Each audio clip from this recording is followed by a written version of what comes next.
Hello friends welcome back our channel SK Telugu Hindi cooking channel. ఈరోజు మన ఛానల్లో రెసిపీ వచ్చేసి ఇప్పుడు రక్షాబంధన్ రాఖీ పున్నము వస్తుంది, 15 ఆగస్టు వస్తుంది. మనం ఇంట్లోనే శ్రావణ మాసం కూడా మొదలైంది. ఇంట్లోనే కలాకండ్ ఎలా చేసుకోవాలో ఈ వీడియోలో చూపించిన ఫ్రెండ్స్. ఈ వీడియోలో లాస్ట్ వరకు ఉండండి. ఇప్పుడు వీడియో స్టార్ట్ చేద్దాం.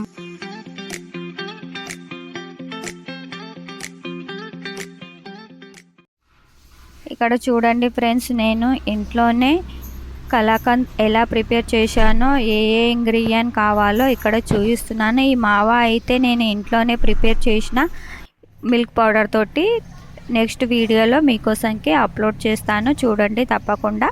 ఇప్పుడైతే ఈ కలాకండ్ ఎలా చేసుకోవాలో చూద్దాం. చూడండి ఫ్రెండ్స్, మావా అయితే టెక్స్చర్ అయితే చాలా బాగా వచ్చింది. ఇలాగనే సాఫ్ట్గా రావాలి. ఇలా సాఫ్ట్గా వస్తేనే మనకి కలాకండ్ సాఫ్ట్గా వస్తుంది. ఇంకా 2 టీ స్పూన్ల పెరుగు తీసుకున్నా. ఈ పెరుగు గట్టి పెరుగు తీసుకున్నా నేను.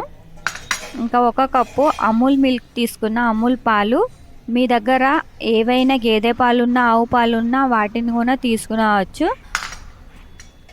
150 గ్రామ్ 250 గ్రామ్ మిల్క్ మేడ్ తీసుకోవాలి. నేను ఇక్కడ చిన్నది సైజులో ఉన్న మిల్క్ మేడ్ తీసుకున్నా. ఇది కూడా సగమే యాడ్ చేసుకున్నా. ఫస్ట్ అయితే మనకి పాల పౌడరు తీయగానే ఉంటుంది, అందు గురించి తీసుకోవాలి తక్కువనే. మీకు ఎంత స్వీట్ కావాలో అంతే తీసుకోండి. 2 టీ స్పూన్ల నెయ్యి తీసుకోవాలి. కేసర్ అయితే మీ దగ్గర ఉంటే యాడ్ చేయండి, లేకుంటే కుంకుమ పువ్వు అంటారు కదా, అది నా దగ్గర ఉంది, నేను అందుకే యాడ్ చేసిన. ఇంకా ఏవైనా డ్రై ఫ్రూట్లు యాడ్ చేసుకోవాలనుకుంటే చేసుకోండి. ఇప్పుడు గ్యాస్ ఆన్ చేసుకొని ఒక పాత్ర ఉంచుకొని అందులో 2 టీ స్పూన్ల నెయ్యి వేస్తున్నా. నెయ్యి వేడెక్కిన తర్వాత 1 కప్పు పాలు వేసుకోవాలి, మిల్క్ యాడ్ చేసుకోవాలి. ఈ మిల్క్ని బాగా మరలించుకోవాలి. ఎంత బాగా మరలితే అంత బాగా సాఫ్ట్గా వస్తుంది. ఇక్కడ చూడండి, పాలైతే మరలుతున్నాయి. ఫాస్ట్గానే స్టవ్ అయితే ఫాస్ట్గానే పెట్టిన. ఇక్కడ చూడండి, మొత్తం కలుపుతూ ఉండాలి, లేకుంటే అడుగు అంటుతున్నాయి పాలు. ఇంకా తర్వాత మనం ఇందులో 2 టీ స్పూన్ల పెరుగు తీసి పెట్టినాం కదా, ఆ పెరుగునే యాడ్ చేసుకోవాలి. పాలైతే బాగా మరలినాయి. ఇప్పుడు పెరుగునే యాడ్ చేసుకుందాం. పెరుగు లేకున్నా కూడా చేసుకునవచ్చు, కానీ పెరుగు వేస్తే చాలా టెక్స్చర్ బాగుంటుంది. షాపులలో దొరికే మిఠాయి షాపులలో దొరికే కలాకండ్ లాగానే వస్తుంది. టేస్ట్ కూడా అలాగానే ఉంటుంది. అందుకోసంకే పెరుగు యాడ్ చేసుకోవాలి. ఇక్కడ చూడండి, పాలు పెరుగు 2 విరిగిపోయినలాగా అనిపిస్తున్నాయి కదా, అవేం విరిగిపోలేదు. అవి పెరుగు మొత్తం సాఫ్ట్గా అయ్యింది. పెరుగులో ఉన్న పాలలో ఉన్న నీళ్ళైతే విడిగా అయిపోయినవి. మొత్తం టెక్స్చర్ అయితే ఇలా అయ్యింది. ఇప్పుడు ఈ మొత్తం ఒక 2 నిమిషాలు అయితే మరిగించుకోవాలి ఈ పెరుగు ఈ పాలని. ఇప్పుడైతే చూడండి, ఇప్పుడు మనం తీసి పెట్టి ఉంచిన కప్పు మావాని వేసుకోవాలి. కొద్ది కొద్దిగా ఉండలు లేకుండా కలుపుకోవాలి. ఫస్ట్ అయితే మావాలో ఉండలు లేకుండానే చూసుకొని తర్వాత యాడ్ చేసుకోండి. ఉండలు ఉంటే కొద్దిగా టైం పడుతుంది, అందు గురించి సాఫ్ట్గా అయ్యే వరకు కలుపుతూ ఉండండి.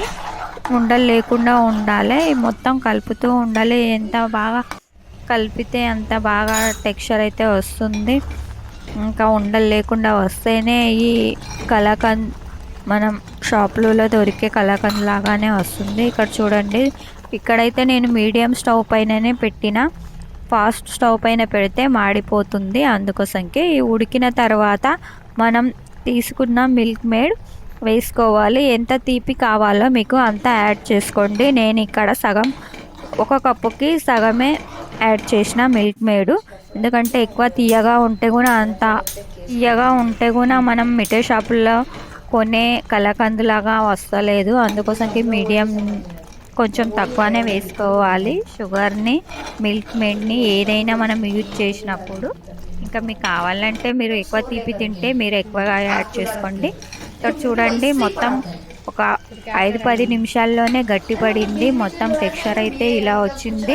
ఇక్కడ చూడండి, మీకు చూపిస్తున్నట్లనే షాపులలో దొరికే కలాకండ్ లాగానే అనిపిస్తుంది కదా. ఇప్పుడు ఇక్కడ చూడండి, కలాకండ్ అయితే రెడీ అయింది. ఇప్పుడు స్టవ్ అయితే ఆఫ్ చేసుకుందాం. ఇప్పుడు ఒక టిఫిన్ బాక్స్ తీసుకొని అందులో ఒక డ్రాప్ నెయ్యి వేసుకొని మొత్తం టిఫిన్ బాక్స్కి పూసుకోవాలి, రాసుకోవాలి. ఎందుకంటే కలాకండ్ వేసినప్పుడు మొత్తం అంటుకోకుండా ఉండడానికి. ఇంకా డ్రై ఫ్రూట్ ఏవి కావాలన్నా వేసుకోండి. నేను ఇక్కడ చిన్న చిన్నగా కట్ చేసిన బాదాంని వేస్తున్నాను. బాదాం కేసర్ వేస్తున్నాను.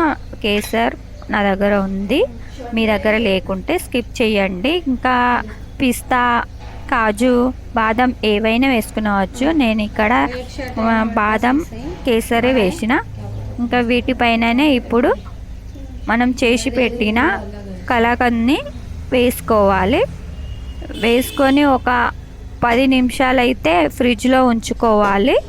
ఫ్రిడ్జ్లో ఎందుకు ఉంచుకోవాలంటే మనకు ఏవైనా మనం గరం గరం తినాలనుకుంటే కొద్దిగా టేస్ట్ బాగా ఉండలేదు.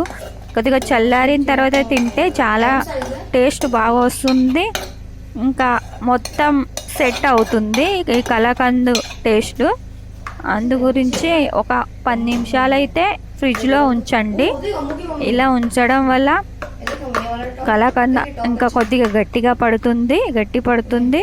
ఇంకా తర్వాత మనకి లడ్లు, పేడ ఆకారం ఏ ఆకారంలో అయినా చేసుకునవచ్చు. ఇంకా షాపులలో దొరికే అలా ఇలాగనే ఇట్లా కుల్ల ఇస్తారు కదా, అలా అయినా తినవచ్చు. ఇక్కడ చూడండి, 10 మినిట్స్ అయిన తర్వాత చూపిస్తున్నాను ఎంత గట్టిగా వచ్చిందో, ఎంత సాఫ్ట్గా అయిందో చూపిస్తాను. చూడండి ఫ్రెండ్స్, ఇక్కడ చూడండి మొత్తం అయితే రెడీ అయింది. నేను ఇప్పుడు మీకు మొత్తం చూస్తాను. పొడిగా అయింది, ఎంత బాగా వచ్చిందో చూడండి ఫ్రెండ్స్. ఇప్పుడు ఈ కలాకండ్ని పేడలాగా, లడ్లలాగా కూడా చేసుకునవచ్చు. అలా కూడా మీకు చేసి చూపిస్తాను. ఇలా కూడా తినవచ్చు. మనకి మిఠాయి షాపులలో అయితే ఇలాగనే ఇస్తారు. ఎక్కువ శాతం అయితే పేడ ఇయ్యరు.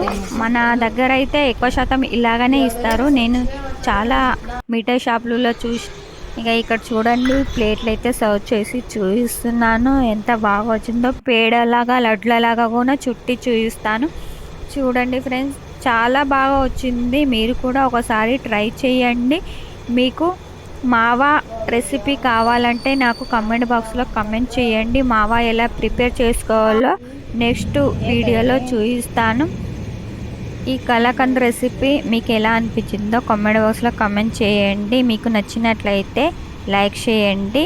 యూస్ఫుల్ అనుకుంటే షేర్ చేయండి మీ ఫ్యామిలీ, మీ ఫ్రెండ్స్కి. మీరు ఎప్పుడు ట్రై చేస్తున్నారో, మీకు ఎలా కుదురుతుందో నాకు కామెంట్ బాక్స్లో కామెంట్ చేయండి. ఎవరైనా కొత్త వాళ్ళు నా ఛానల్ని విజిట్ చేసినట్లయితే ప్లీజ్ సబ్స్క్రైబ్ చేసుకోండి. నెక్స్ట్ రెసిపీలో మళ్ళీ కలుద్దాం ఫ్రెండ్స్. అంతవరకు బాయ్, థ్యాంక్ యూ.